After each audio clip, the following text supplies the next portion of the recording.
Some people still even use Kark, unironically, in 2024. You know, yesterday people were still bad-mouthing me about Kark as of yesterday on Discords across the internet. It's only a game. Why you have to be mad? Hero Wars news today, we got some very surprising news today, which I'm super happy about. And that is the announcement of the Winterfest skins for Cascade, Corvus and Morrigan. They've been officially revealed. Magic Attack is probably the best skin that Morrigan could have gotten. Health is probably the best skin that Corvus could have gotten.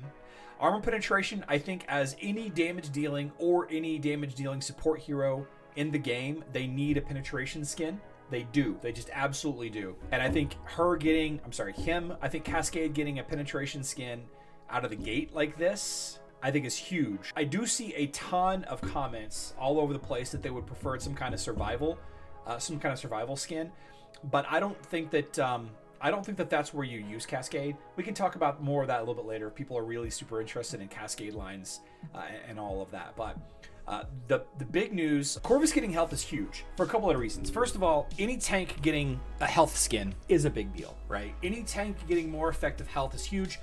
Depending, of course, on the team and the style of hero, and I guess that's it. That's really the two things. If you have a really, really quick, bursty healer like Celeste or maybe Dorian in a way, then having more effective health is nice because it lessens the chance that your Corvus goes too low and dies before the heal can get fired off. If you have a more steady output of healing like Martha or Maya, Alvanor, Marcus, Thea, I guess a little bit, then having lower health is okay, right? But getting health for a tank is humongous. But Corvus in particular getting a ton of health is going to be impactful because of his Altar of the Undead. Altar of Souls, excuse me. So this ability is actually modified by health. The ability and the health of the altar itself are modified by health. So we have the, let's see, what is a health skin? 106k. We'll call it 107. We'll round up to 107k. You know what? Let's just round down to 100k just to make it easy.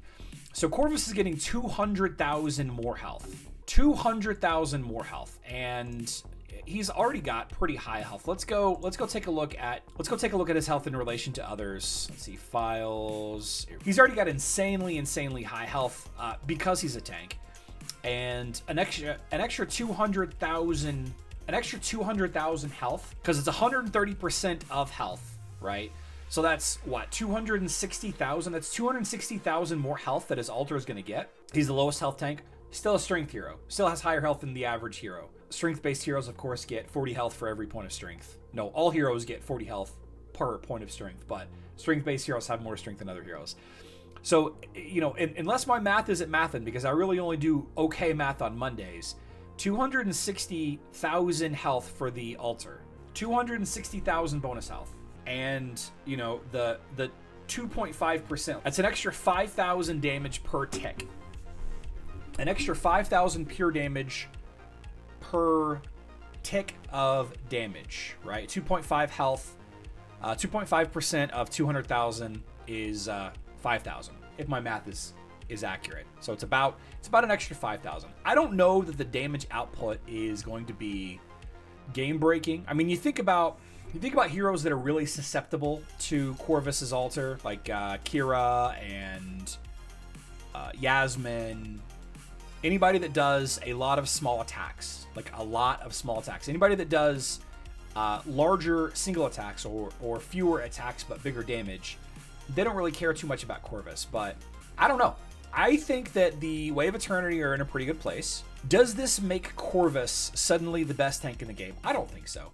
I don't think that Corvus is going to start becoming part of the conversation of, which tank should you level first? Which team should you level first? Can Magic Attack for Morrigan and Health for Corvus really push Way of Eternity above Progress, above Honor, above Nature and Chaos? We'll know in a day. No, we'll probably know in about a week or so. Will his altar cross 1 million health? Let's see. Thanks to Hero Wars Alliance The GOAT Facebook page for this spreadsheet. Corvus's health is 558 plus 214,000 rounded up.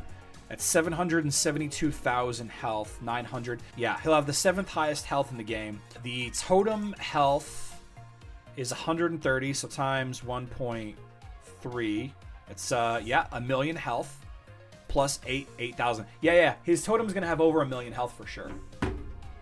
Over 1 million health. And, you know, speaking of that, you know, continuing the discussion, I do think that this will be helpful. I think that everybody that plays the Way of Eternity is going to love these skins. I don't know that it's going to move the needle too much. I think that, and I was having this conversation with some of the other influencers over the weekend about stats, right? The stats of a hero.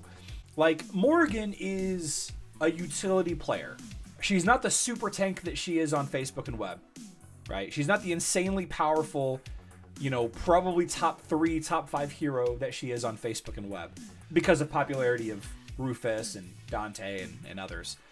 But she's still worth leveling to counter revives. If you do level any undead heroes, Way of Eternity heroes like Corvus, of course, Yasmin, Dante, no, Yasmin's nature, isn't she? I keep forgetting where she is. Kark, of course. The magic attack ability modifies a lot of her abilities, though. The health of the skeletons are going to go up. The attack damage of the skeletons is going to go up. The defense bonus from bone armor is going to go up. The damage spread. I keep forgetting she even has this. I honestly keep forgetting that Morrigan has this damage spread ability. The damage spread among all skeletons will spread out. It'll be more, and the health after resurrection of the skeletons is going to be increased as well. I don't know. If they had not nerfed Morrigan skeletons after 9 months, this would have been a total game changer. It is basically keeps Eternity somewhat relevant. I think that her skeletons are going to do a lot more damage. Like, not a lot, but some. I think you're going to use it like a DPS cooldown almost. You're going to use it. You're going to pop her ultimate to get to you know, dump a couple more skeletons onto the scene. You know, on top of the artifact weapon that she has of armor penetration in the right teams, a Dante team or a Kark team or something like that. Cascade. Getting armor penetration. I don't even know if I want to spend time talking about this because which is it? Yeah. So him getting armor penetration is interesting to me because of this violent ability right here. I think that him getting armor penetration, the type of damage from Cascade's basic attack changes with the target's defense. If the target's armor is greater than their magic defense, they will take magic damage, and if not, they will take physical damage. If the hero's basic attack penetrates the target's armor, the target will also take the other type of damage in an extra attack. So I feel like the armor penetration and indeed potentially a magic penetration skin that he gets later, like, wouldn't that be weird if he got an armor and a magic penetration skin? This will allow a lot of extra pure damage to come through. I don't know, guys. I don't know. I'm not sure how much I care about the armor penetration for Cascade. I know that some people will. Are they in the game yet? Can we look at them? Visuals? No, they're not here. Now, all that being said, I think this is a huge win. I think these 3 skins are a huge win if you use these heroes. I do. I really think they're great skins. They look cool, which is obviously the most important. No, it's very low importance. But I think they're all 3 helpful. If you play Way of Eternity, and I know a lot of people do. I know a lot of people use Corvus and Morrigan. I know a lot of people that use Dante lines. Some people still even use Kark, unironically, in 2024. You know, yesterday people were still bad-mouthing me about Kark as of yesterday on Discords across the internet. I just chuckle. I like them. I like them all.